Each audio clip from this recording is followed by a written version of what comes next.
Alors bonjour tout le monde. Euh, cette semaine, on va essayer de réfléchir un petit peu à la fête de Rosh Hashanah, puisque Shabbat prochain, ce sera Rosh Hashanah. Et ensuite, dimanche aussi, donc on sera sur 2 jours de Rosh Hashanah. Et la particularité de cette année, c'est que on ne va pas sonner de chauffard le premier jour de Rosh Hashanah. Pour quelle raison? Parce que ce jour-là tombe Shabbat. Alors pour préciser, le fait de sonner du chauffard le Shabbat, en soi, ça ne serait pas interdit. D'accord? Pourquoi? Parce que Genre, alors celles qui peuvent désactiver le son en attendant, s'il n'y a pas de questions, voilà. En soi, ça ne serait pas interdit parce que même si c'était interdit,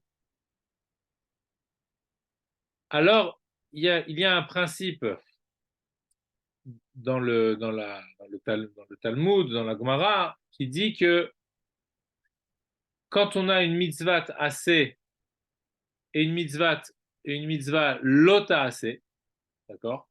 On a un commandement positif et un commandement négatif en même temps, on va dire qui se télescopent, pour ainsi dire, d'accord? Alors le commandement positif repousse le commandement négatif. Par exemple, si une Brit Mila tombe le Shabbat, d'accord? Donc, en principe, le Shabbat, c'est interdit de se faire saigner, d'accord? Saigner, on ne doit pas volontairement créer une blessure le Shabbat, ok? Donc, faire couler du sang, c'est interdit le Shabbat, mais pour faire la Brit Mila, on est bien obligé de faire couler du sang, c'est le principe de la Brit Mila. Donc, la mitzvah assez, le commandement positif de faire la Brit Mila, va repousser le commandement négatif de l'interdit de faire saigner le jour du Shabbat. D'accord? Donc, un assez, une mitzvah positive, elle repousse une mitzvah négative. Mais pour le shofar, c'est pas la même chose parce que les chachamim ont, ont fait un décret. Alors le décret, il s'appuie sur un autre principe halachique qui est que on n'a pas le droit de faire une mitzvah en s'appuyant sur une avera. Ça s'appelle mitzvah aba'a be'avera. Une mitzvah qui vient d'une avera. Vous voyez, ce n'est pas le même principe que tout à l'heure qu'une mitzvah négative. Une mitzvah positive, elle repousse une mitzvah négative. Là, il s'agirait de dire qu'on s'appuie sur une avera et que grâce à cette avera, on peut faire une mitzvah. D'accord? Donc, ce n'est pas la même chose. Donc, ici, quelle avera les Chachamim ont vu?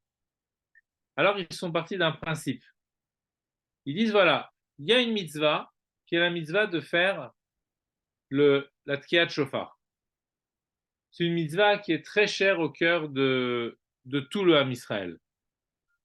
Maintenant, on peut avoir une personne qui va, qui va se dire moi, c'est une mitzvah extraordinaire. Mais moi, pour faire cette mitzvah-là, je n'ai pas les compétences pour la faire. Je ne suis pas un expert en sonnerie du chauffard. Pour sonner le chauffard, il faut vraiment avoir des compétences. Il faut savoir comment faire ces sonneries-là. D'accord? Donc, j'ai un chauffard à la maison. Je vais amener mon chauffard l'expert en la matière. Je vais amener chez le Rav. Et lui, le Rav, il va m'apprendre, il va me sonner du chauffard avec mon chauffard. comme ça j'aurais fait la mitzvah. Donc là, ici, j'ai un problème. C'est que je prends le shofar pendant Shabbat, je le sors dans le Reshut Harabim, dans le domaine public, et je l'amène chez le Rav pour faire le shofar. Donc ça, c'est interdit. C'est c'est une transgression qui permet de faire une mitzvah positive. Donc ça, c'est pas le même cas de figure que tout à l'heure. Cette interdiction des Chachamim, elle a été expliquée par Rabbah, un grand maître donc de l'époque de la Mishnah et de la Gemara, d'accord. Et du coup, elle porte son nom. On l'appelle la Xéra de Rabbah, le décret de Rabbah, ok. Voilà. Maintenant, ce décret-là, il y a quelque chose qui n'est pas tout à fait compréhensible. C'est qu'en principe, les Chachamim ne font pas de décrets pour, euh, pour, pour des gens qui sont, on va dire, un peu simples d'esprit. Parce que quelqu'un de normal, il sait que c'est interdit de porter Shabbat, donc il ne va pas prendre le chauffard pour aller faire une mitzvah, parce qu'il sait que c'est une mitzvah qui viendrait d'une Avera, donc il ne va pas faire une chose pareille. Donc les Chachamim ne font pas des décrets pour des gens qui n'ont pas forcément les compétences, comme on dit, nul n'est censé ignorer la loi, etc. Donc ça veut dire que ici, le décret des Chachamim, il cache quelque chose de particulier. Alors, d'ailleurs, le jour de Rosh Hashanah, quand ça tombe Shabbat, on voit que c'est vrai qu'on ne sonne pas du chauffard, mais toutes les autres pratiques qui tournent autour du chauffard, on les a conservées.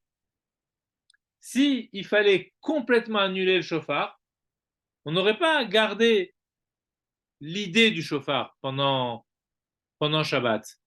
Ça veut dire que le chauffard, il n'est pas là, concrètement, on ne le sonne pas, mais il y a quand même quelque chose de l'ordre du chauffard. Qu'est-ce qu'on a conservé comme pratique autour du chauffard? Quand on fait la prière de Moussaf à Rosh Hashanah, vous savez que tous les jours on lit 3 tfilotes, il y a 3 prières par jour, et le jour de Shabbat ou les jours des Yamim Tovim, les jours de fête, on rajoute une prière, d'accord, qui s'appelle la tfila de Moussaf. Moussaf qui signifie l'ajout. La tfila de Moussaf de Rosh Hashanah, elle a une caractéristique particulière. C'est pratiquement la tfila la plus longue de l'année. C'est la tfila la plus longue de l'année. Pourquoi elle est tellement longue? Parce que au milieu de la tfila, on a ajouté 3 passages particuliers. Le jour de Rosh Hashanah, il faut évoquer 3 choses. Il faut évoquer la royauté de Dieu. Il faut évoquer le souvenir d'Hachem, le souvenir de Dieu. Et il faut évoquer les sonneries du chauffard de Dieu. Il faut évoquer le son du chauffard. Pourquoi faut-il mentionner la royauté de Dieu? Alors les Chachamim nous disent Imru lefanai malchiot kede sheya'ale zichronechem lefanai. Proclamez devant moi la royauté afin kede shetamlichuni alechem, afin que vous me fassiez régner sur vous. Imru lefanai malchiot kede shetamlichuni alechem. Je crois que je l'avais mal dit la phrase juste avant. Proclamez la royauté pour me faire régner sur vous. Comment on proclame la royauté? Et c'est là qu'on va comprendre pourquoi la tefila elle est vraiment longue. Parce que pour proclamer la royauté, il faut réciter des versets qui évoquent la royauté divine. Donc des versets bibliques, des versets qui vont être tirés des 3 parties de la Torah.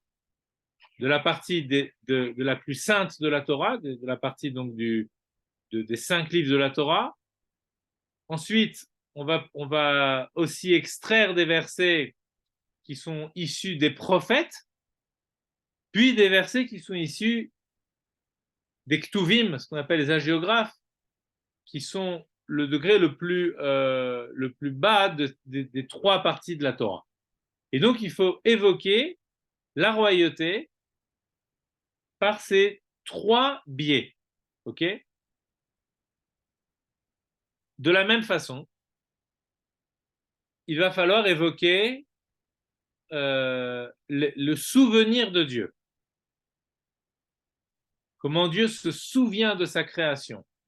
Comment Dieu se souvient de son alliance. Comment Dieu se souvient de son peuple. Donc on va évoquer le souvenir.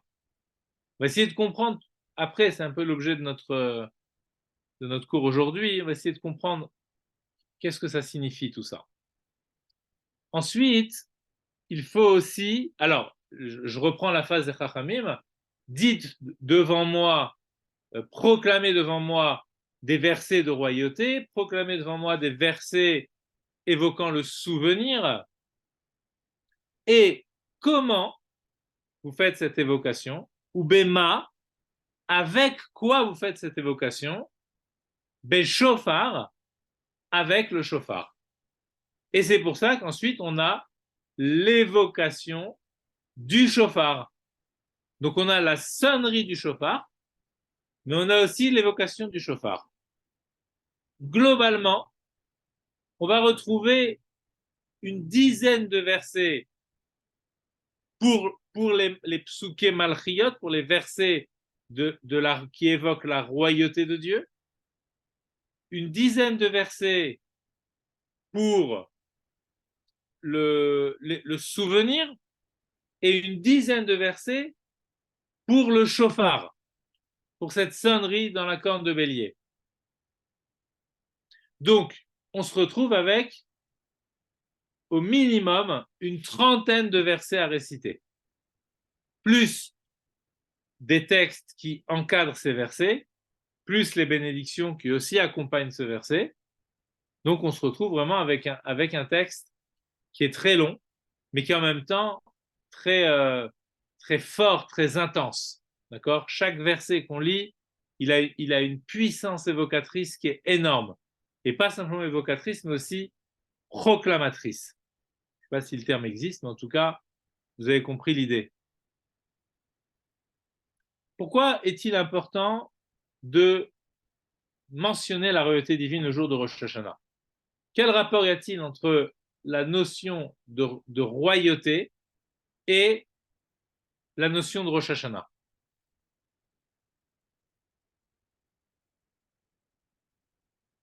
Et pourquoi cette royauté? Elle doit ensuite être manifestée par le shofar. Même question pour le souvenir. Est-ce qu'on a besoin du souvenir d'Hachem alors qu'Hachem ne connaît pas la mémoire, ne connaît pas l'amnésie, la non-mémoire, l'oubli? Il n'y a pas d'oubli chez Dieu. En shircha milefanav, il n'y a pas d'oubli pour Dieu. Donc si on parle d'oubli, c'est-à-dire si on évoque la notion de souvenir, ça veut dire souviens-toi de moi. Sous-entendu, tu risques de m'oublier. Vous voyez? Donc, qu'est-ce qu'on entend par cette notion de souvenir? On continue dans les questions par rapport au souvenir. Il y a une phrase dans les versets du souvenir. Alors, c'est pas vraiment les versets, mais je vous ai dit qu'il y avait un texte aussi qui vient des grands maîtres de la grande assemblée, donc de l'époque d'avant la Mishnah, parce que la tefila elle a été composée vraiment dans la très très haute antiquité, donc ça veut dire ce sont des textes qui sont de très haute inspiration. Et ce passage-là dit Ki chok le Israël ou mishpat le Yaakov, il dit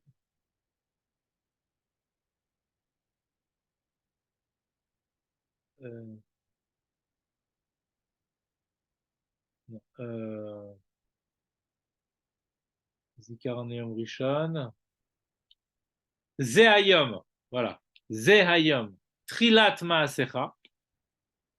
Ce jour-là, c'est le début de ton action. Zikaron Yom Rishon, il est le souvenir du premier jour.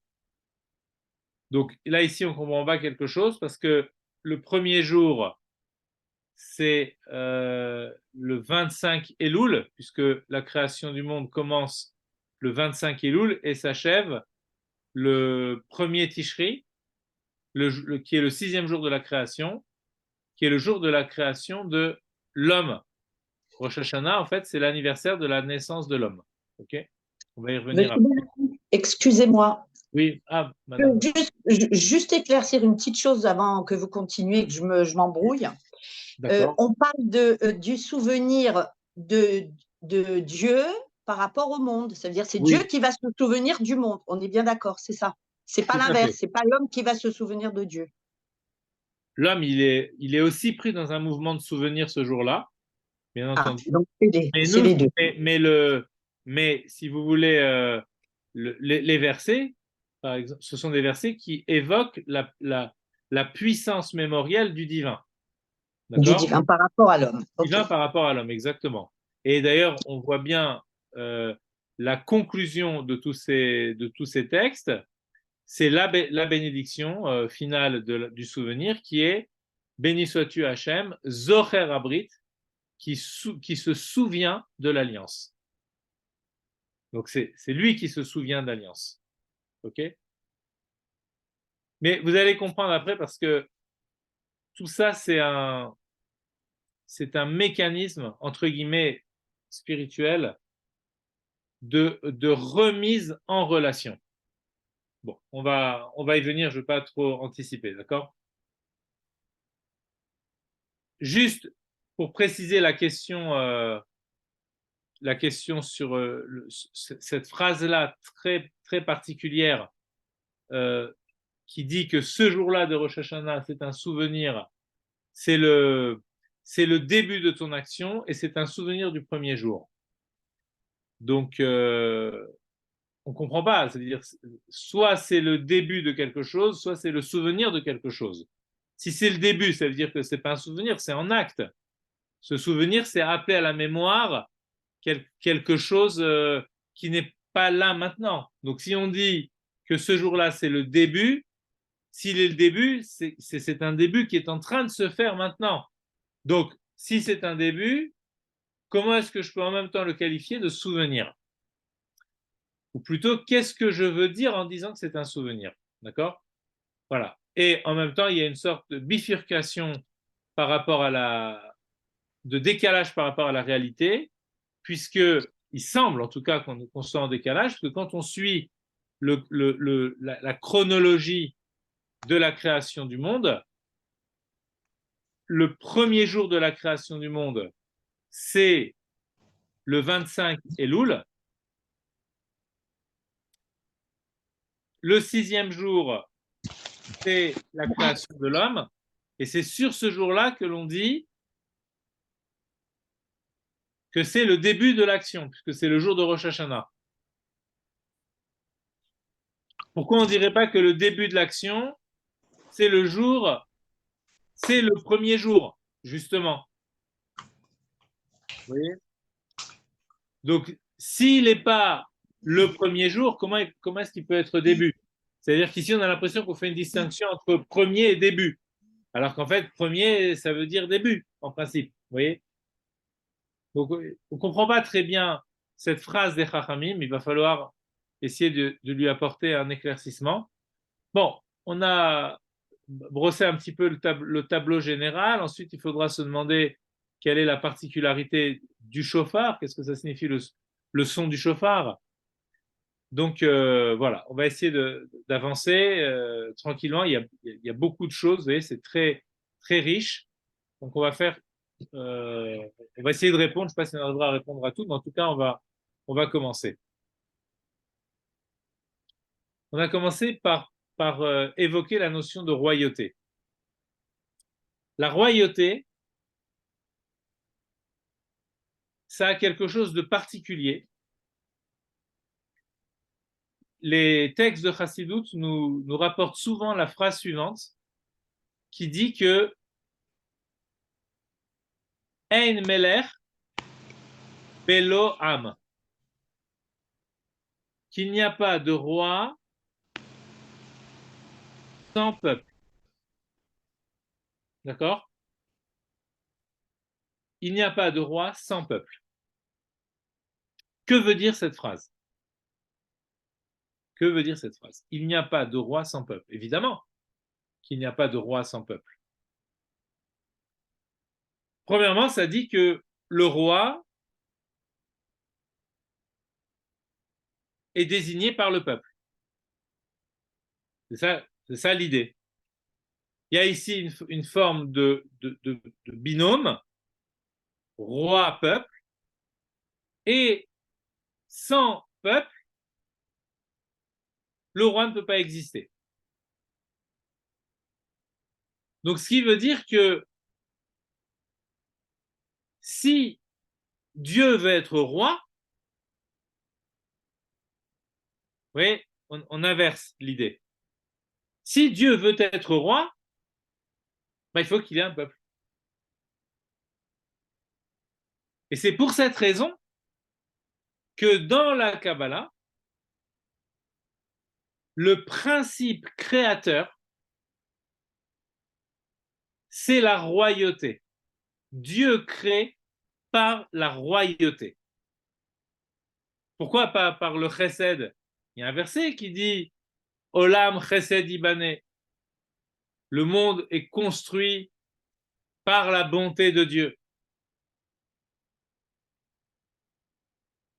Mais la création en elle-même, faire apparaître l'existant à partir du néant, ça, c'est le propre de l'attribut de royauté de Dieu, ce qu'on appelle la séphira, dans le lachon, dans le langage kabbalistique. Il y a les 10 sphirotes. Chaque séphira, c'est un élément, on a vu un petit peu dans le Tanya. C'est un élément, un des attributs du divin. Et la puissance créatrice de Dieu, qui provient de son essence même, puisqu'il n'y a que l'essence de Dieu qui peut créer, elle s'est synthétisée dans la qualité divine, dans l'attribut divin qu'on appelle la royauté. Et ça s'entend. Pourquoi la royauté? Parce que la royauté implique automatiquement l'idée d'altérité, l'idée de quelque chose d'autre. La royauté en acte, c'est une royauté relative à des êtres qui acceptent cette royauté. Donc, si ces êtres n'existent pas, quel mida, quel attribut divin doit être mis en évidence dans le processus créateur du divin, dans le déploiement de l'énergie divine qui est en route vers la création depuis, rappelez-vous, la lumière infinie jusqu'au monde ici-bas. Eh bien, à un moment donné, pour que de l'autre puisse apparaître, il faut la royauté. Parce que la royauté, c'est ce qui s'inscrit, c'est vraiment ce qui s'inscrit dans la possibilité de l'altérité. Roi implique qu'il y a l'autre, qu'il y a le sujet. Un roi sans sujet n'est pas un roi. Donc, je veux qu'il y ait des sujets, je veux qu'il y ait création. Qu'est-ce que je fais? Je me fais roi, Dieu, hein, entre guillemets, pas moi, on parle du bon Dieu, hein, qui se fait roi, et en se faisant roi, hein, eh ben, l'autre apparaît. C'est là que la puissance créatrice apparaît. Pourquoi elle apparaît? Parce que pour que je sois roi, il faut qu'il y ait de l'autre qui me reconnaisse comme roi. Vous voyez? Donc, dans le processus créateur, c'est comme ça que ça se passe. Enfin, c'est comme ça que c'est décrit dans la Kabbalah et c'est expliqué dans la Chassidoute.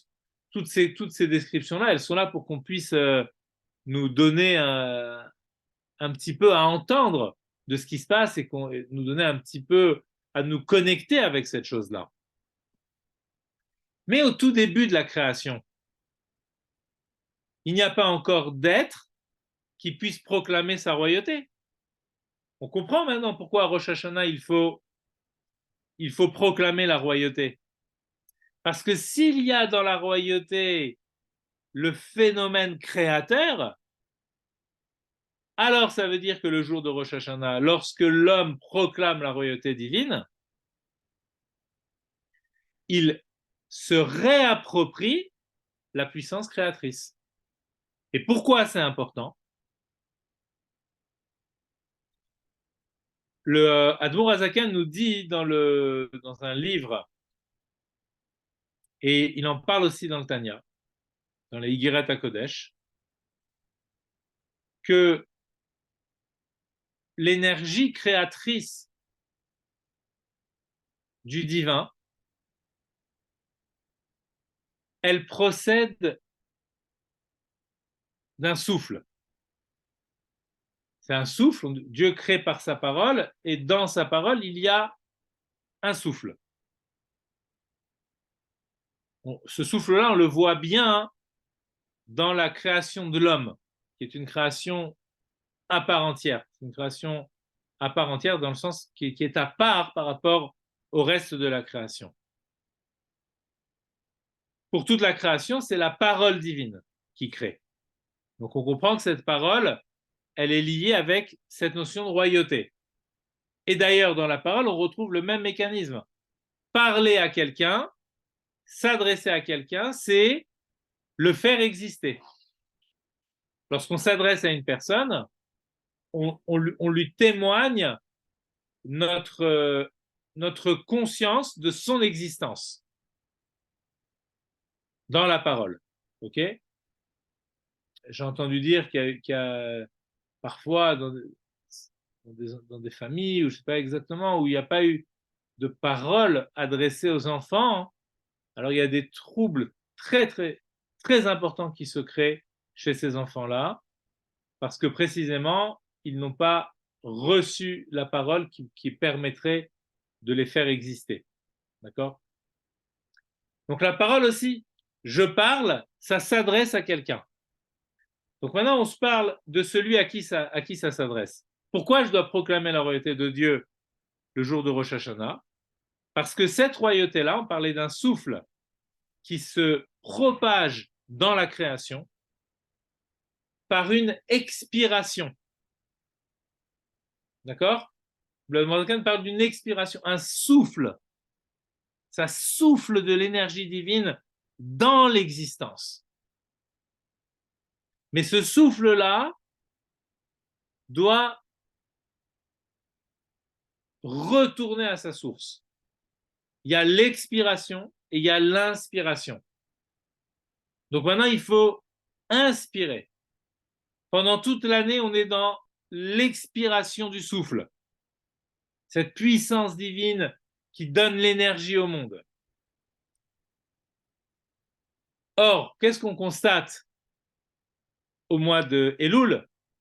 C'est que l'énergie divine qui a permis de faire exister, de faire pousser les plantes, etc., de renouveler la nature, cette énergie-là, elle est, entre guillemets, à bout de souffle, puisqu'on voit la nature qui s'éteint doucement, doucement.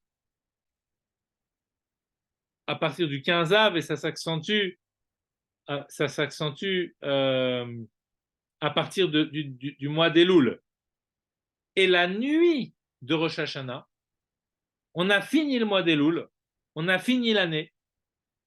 La puissance créatrice, la puissance qui donne de l'énergie vitale dans le monde est réabsorbée dans son origine divine. Elle retourne à sa source. C'est le moment de l'inspire divin. Ça inspire. Cette énergie-là, elle retourne à sa source. Et là, le monde est en danger. Comment sentir ce danger? C'est comme la fin d'un cycle. Vous voyez? Un cycle qui s'arrête. On est toujours en train de se demander, est-ce que ce cycle-là va reprendre? On pourrait le sentir chaque jour. Le soleil se couche, va-t-il se relever? On n'a on a perdu cette sensibilité parce qu'on le voit tous les jours. Donc on s'appuie sur l'événement de la veille et en fait on généralise mentalement à l'avenir. Mais supposez que ce soit la première fois de votre vie que vous voyez le soleil se coucher et que vous n'ayez aucune connaissance scientifique, aucune connaissance astronomique. Juste un être humain posé dans le monde, observateur, qui naît adulte, un peu comme Adam Arishon, vous voyez. Je nais adulte avec toutes mes capacités, mais sans connaissance. Je suis là, je nais très tôt le matin, je vois le soleil se lever et je le vois se coucher et je me dis, que se passe-t-il? Il y a quelque chose de pas normal ici. Va-t-il se relever? Question originelle, question existentielle. Pourquoi existentielle? Parce que cette même question que l'on peut se poser sur le cycle de l'année, on peut se la poser sur le mois, lorsque la lune disparaît, est-ce qu'elle va réapparaître? On peut se la poser sur la journée, le soleil se couche, va-t-il se relever? Et on peut se la poser sur chaque seconde de notre existence. Là, je suis là, vivant, le monde existe. Est-ce que la seconde d'après, tout ceci continuera? Pour ça, il faut avoir, on va dire, un degré de conscience très élevé, qu'on aiguise au fur et à mesure des années avec l'étude, avec la prière. Comme on voit dans la prière du matin, Mechadesh betuvo bechol yom tamid maase bereshit. Dans sa bonté, il renouvelle en permanence l'œuvre du commencement. Et le mot, c'est en permanence, bechol yom tamid. C'est difficile de le ressentir à chaque seconde, mais c'est beaucoup plus facile de le ressentir une fois par an. Dans les exemples, on peut aussi donner l'exemple de l'anniversaire. L'anniversaire, c'est le jour qui me dit que la veille, je n'existais pas. Il y a tant d'années, la veille, je n'étais pas encore une existence. Et là, tout à coup, comme on dit en hébreu, le Yom Holedet. Holedet, c'est pas anniversaire. Holedet, ça signifie naissance. Donc c'est le jour de naissance. Aujourd'hui, je nais. Le jour de mon anniversaire, aujourd'hui, je renais. Je me souviens que je n'existais pas et que maintenant je me suis mis à exister. Donc, cette sensibilité d'une existence qui réémerge, le jour de Rosh Hashanah, il nous est donné la possibilité de la ressentir la nuit de Rosh Hashanah. La nuit de Rosh Hashanah, on dit que les tzadikim ressentent cette absurdité, ce monde qui est là et qui tient sur rien, qui ne tient que comme une coquille vide, vidée de sa substance d'énergie divine qui le fait vivre. tout est remonté à la source. Sur quoi ça tient? Vous voyez? Eux, ils sentent la fin du cycle. Bon, nous, on essaie de l'expliquer intellectuellement, mais il y a des tzadikim qui ressentent vraiment cette fin de cycle et qui voient à quel point le monde est en danger. Oui, vous voulez dire quelque chose? Oui, donc effectivement, donc le souffle de Dieu retourne à sa source, et c'est ce que vous dites, les tzadikim, ils le ressentent particulièrement. Oui, exactement. Et donc, vous avez dit, c'est un moment dangereux, c'est un moment. Alors, comment c'est comblé? Comment le monde y tient à ce moment-là, ces quelques instants-là de changement, Pendant en toute fait? cette nuit-là, le monde tient par la surface extérieure. Il est tenu de l'extérieur. Il est comme en état. L'exemple qui est donné dans la Kabbalah, c'est ce qu'on appelle le Durmita. Durmita, ça veut dire le dormir. Voilà, c'est un mot, c'est le même mot. Ok? C'est un état de sommeil. Lorsque je dors, l'essentiel de mon énergie vitale retourne à sa source. D'accord? Et en m'éveillant, l'énergie revient. Maintenant, le sommeil, ça n'est pas la mort, mais c'est un semblant de mort. D'accord? Le monde est dans cet état-là. À ce moment-là, il y a une. C'est juste la surface qui reste vivante. Ok? Juste le corps. Mais il n'y a pas toutes les fonctions de conscience, de ressenti véritable, etc. Tout ça, c'est un sommeil, ou si ça existe, c'est sous forme sous apparence imaginaire du rêve.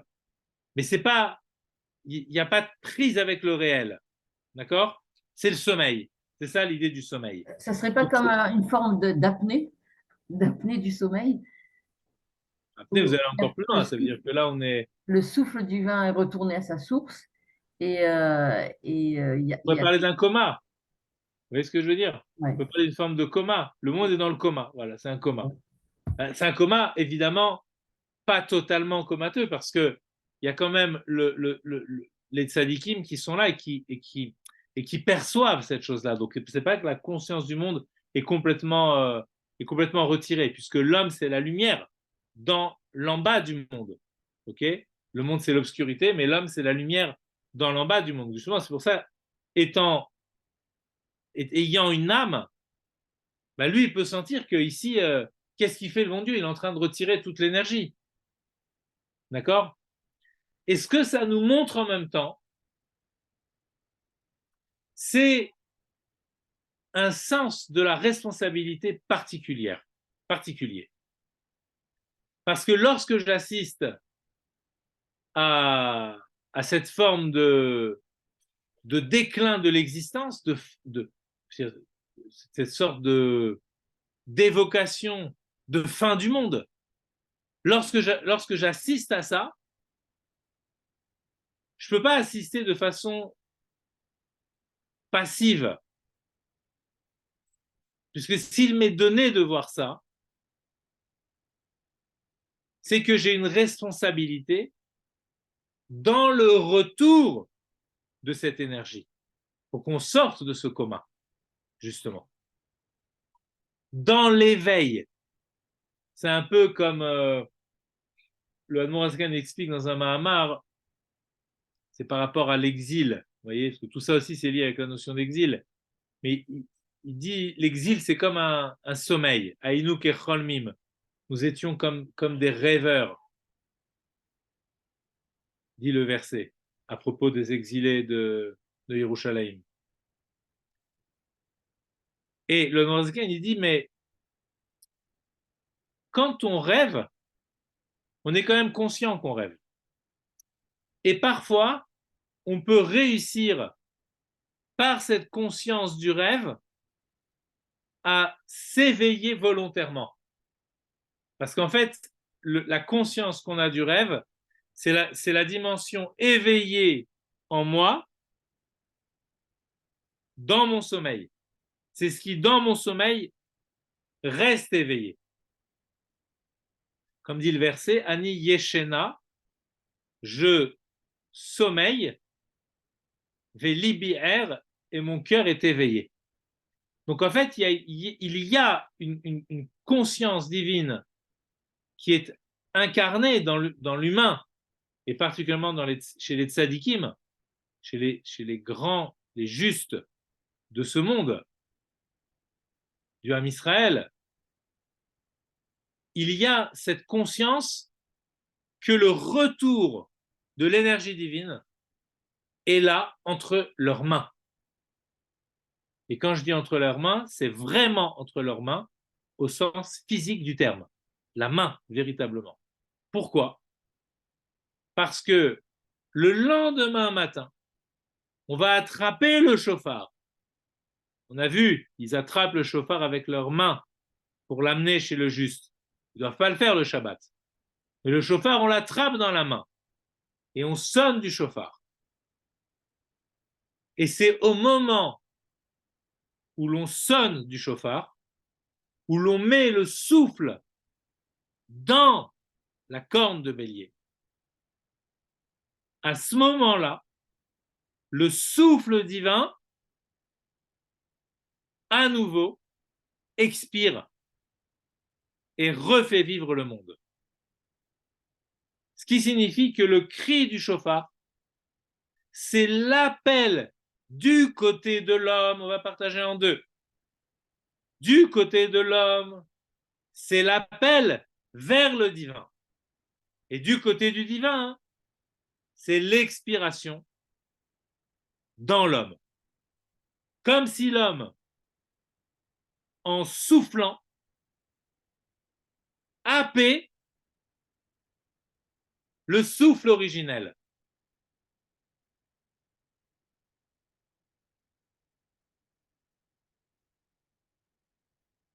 Avec ça, on va pouvoir comprendre beaucoup de choses.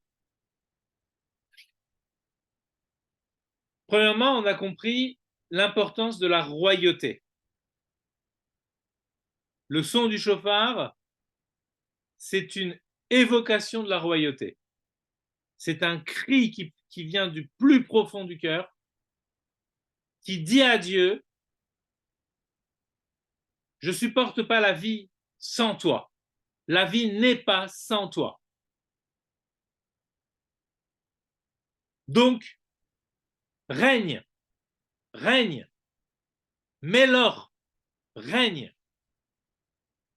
Mon Dieu règne. Je t'accepte comme roi.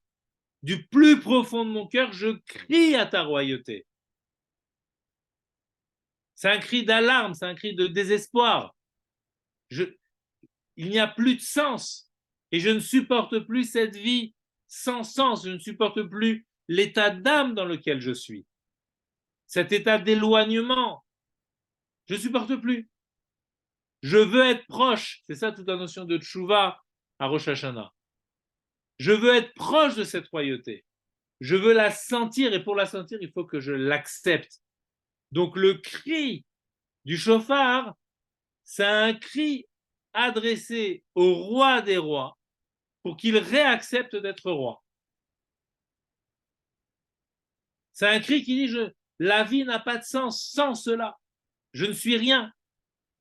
Le monde n'est rien. C'est un cri qui vient du plus profond de la question existentielle de l'homme.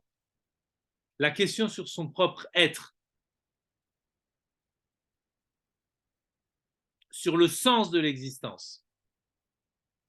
Derrière ce cri-là, il y a l'appel à l'existence parce que cette existence a un sens lorsqu'elle est connectée à celui qui a donné l'existence. Donc on va aller chercher ce souffle divin en allant souffler nous-mêmes de toute notre force. Donc on attrape le chauffard et on souffle. Il est même dit que le visage de celui qui souffle doit devenir rouge, tellement il s'efforce de souffler. Il doit mettre toute son énergie pour aller chercher cette réclamation la plus profonde de donner du sens à l'existence, de faire revivre le monde. À partir de ce point, rappelez-vous ce fameux point complètement indéterminé auquel je veux donner une réalité. C'est ça, faire exister Dieu dans le monde. Ça commence par le shofar. Donc, premièrement, il doit y avoir le son du shofar, il doit y avoir la royauté.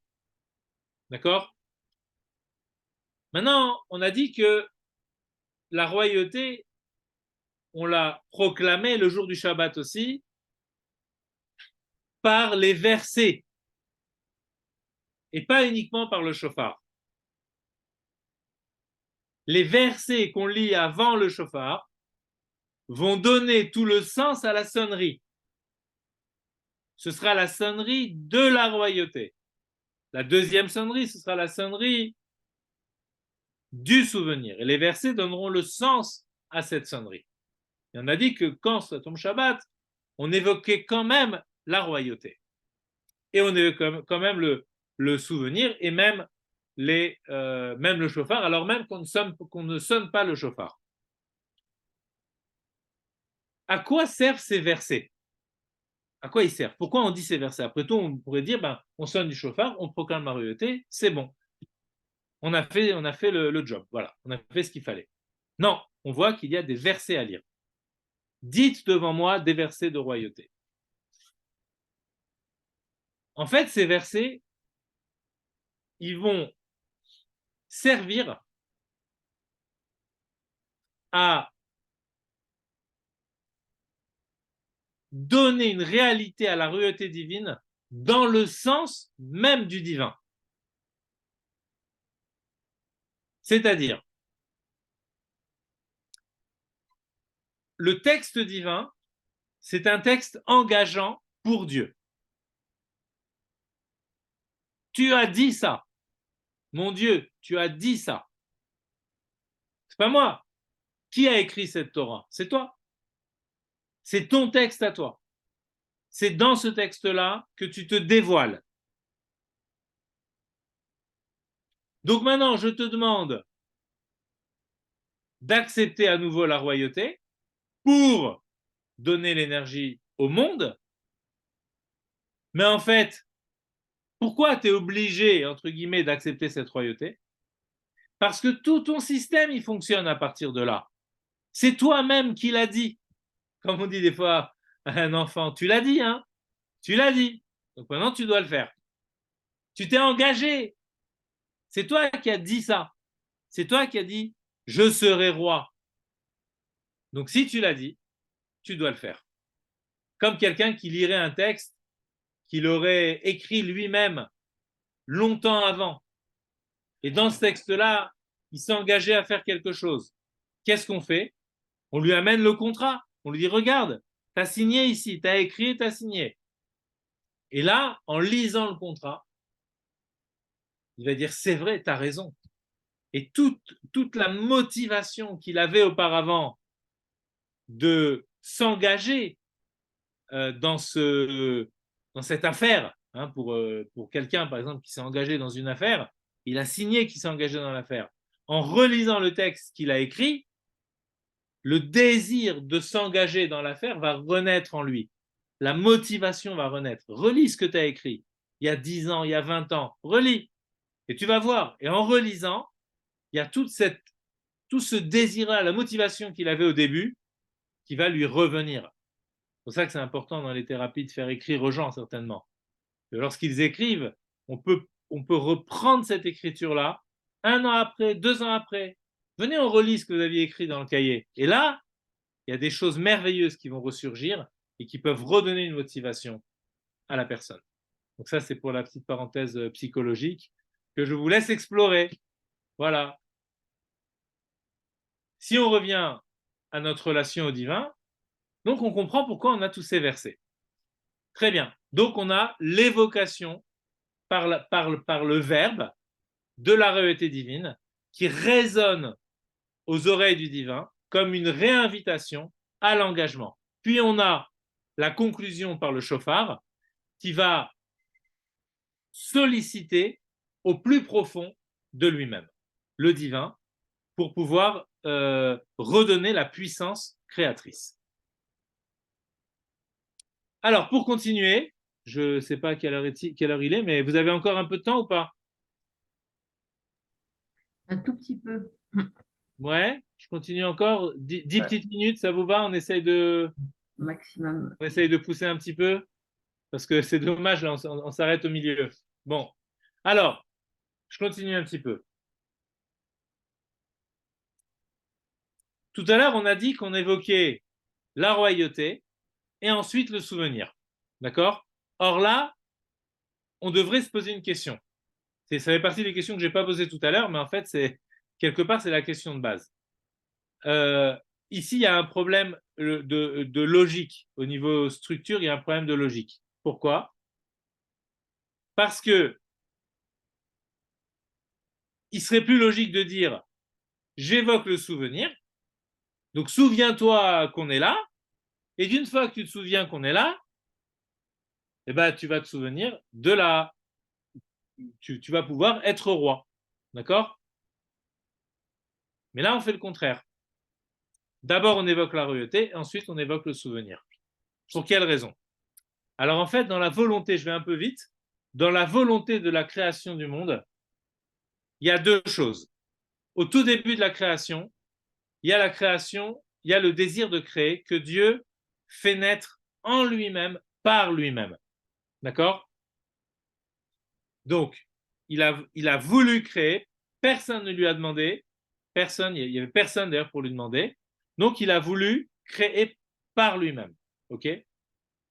Donc, cette volonté-là, elle n'est pas sollicitée par un événement extérieur. Elle vient de lui-même. C'est ce qu'on appelle le chesed rinam d'Akadosh Baruch Hu. Ça veut dire la générosité absolue, la générosité gratuite de Dieu. Il n'y a rien, je désire qu'il y ait quelque chose, sans qu'on me demande rien du tout. Donc maintenant, on a dit que c'était entre les mains des tzadikim, entre les mains de celui qui sonne le chauffard. Ok? Mais qu'est-ce qu'on va vouloir? On va vouloir que Dieu veuille créer le monde avec la même volonté qu'il l'a créé la première fois. C'est-à-dire une volonté qui n'était pas dépendante de ses créatures. Or, ici, on est dans une dépendance puisque la première fois que Dieu a créé, il l'a créé par lui-même, mais ensuite, il veut que cette création, elle soit sollicitée, que cette énergie divine, elle soit sollicitée par les créatures. Il veut qu'on lui demande, qu'on sollicite sa puissance créatrice. Mais nous, qu'est-ce qu'on va faire? On va lui demander d'être roi, et d'une fois qu'on lui a demandé d'être roi, on va lui dire mais attention, on veut que ta volonté, elle soit complètement scellée. Et pour ce faire, il faut qu'elle aille chercher, il faut aller chercher dans la volonté telle qu'elle était au tout départ, lorsque la motivation pour la création du monde ne venait que de lui-même. Donc comment nous, on l'éveille en lui montrant que la première fois, il s'est éveillé par lui-même sans passer par qui que ce soit.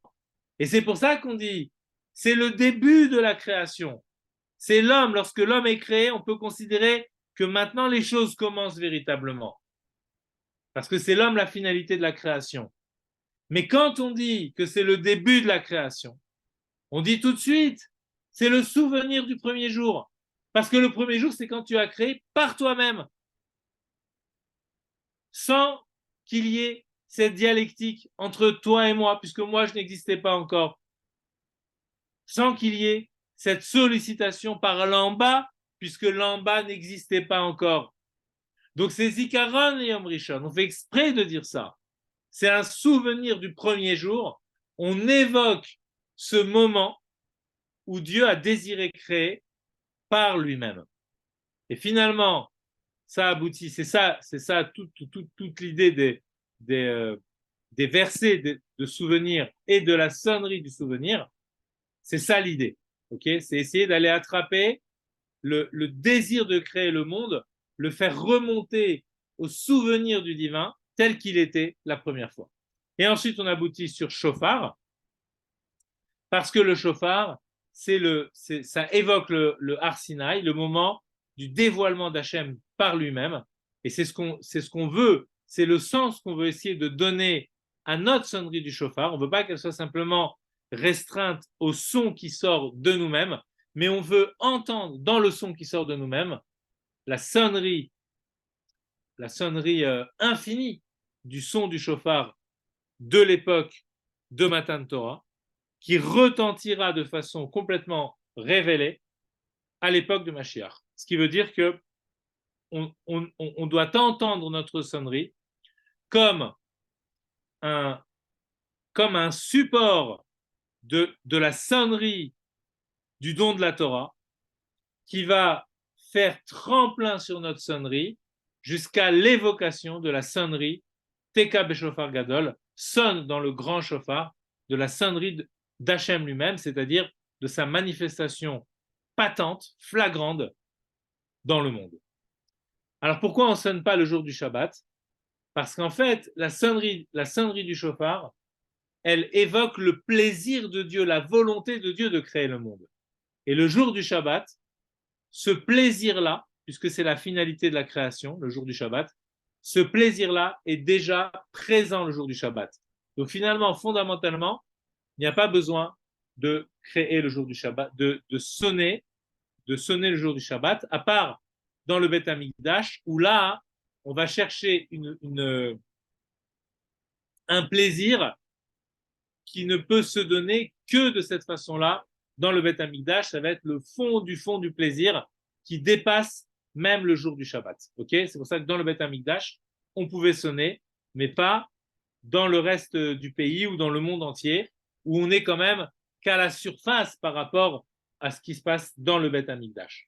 Okay, donc voilà, cette année, on ne sonnera pas de shofar le jour de Shabbat, donc on essaiera de se concentrer sur les versets de la royauté, du souvenir et du shofar, pour essayer d'entendre quand même un petit peu ce son du shofar au travers du plaisir du jour du Shabbat. Par contre, on se concentrera le deuxième jour, puisque le deuxième jour, on sonnera du shofar, et à ce moment-là, tout ce qu'on a appliqué, tout ce qu'on a expliqué, on essaiera, avec l'aide de Dieu, de le mettre en pratique en entendant le shofar, en se concentrant, en essayant de s'identifier à ce cri, d'accord, le voir pratiquement, essayer de ressentir ce cri, même si on entend le Baal Tokea, celui qui sonne le shofar, on l'entend sonner et qu'on ne sonne pas soi-même forcément, mais en fait, son cri, c'est le nôtre, ok? C'est le cri qui vient du plus profond du Ham Israël, qui déchire le cœur, qui permet au cœur de s'exprimer, le cri du cœur, et qui remonte jusqu'à Hachem et qui permet au cri du divin de se manifester pleinement. Et ce sera cela, le cri du shofar de Yom Kippour, qui sera la véritable réponse. Voilà. Bon, voilà pour aujourd'hui, pour ce sur le S'il vous plaît, si on peut avoir le replay avant Rosh Hashanah. Avant Rosh Hashanah, je vais essayer de...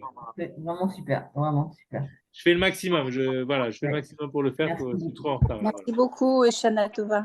Shana Tova, en tout cas, passez un bon Rosh Hashanah, une bonne santé pour tout le monde, Bezrat Hashem, beaucoup de bonheur dans vos familles, avec tout le monde, Bezrat Hashem, voilà. Que des bonnes nouvelles. Voilà, alors celle qu'on se retrouve c'est Shabbat et dimanche. On peut faire une session lundi prochain si vous êtes partante. Moi, ça ne me dérange pas. On fait un point dans la semaine pour celles qui peuvent. Non. On se rappelle pour ça, oui, on se fait un point. Ouais, voilà, on se fera un petit point pour voir celles qui peuvent, ok? Ou en début d'après-midi ou en fin d'après-midi. Lundi dans l'après-midi. Ouh là, vous chamboulez le...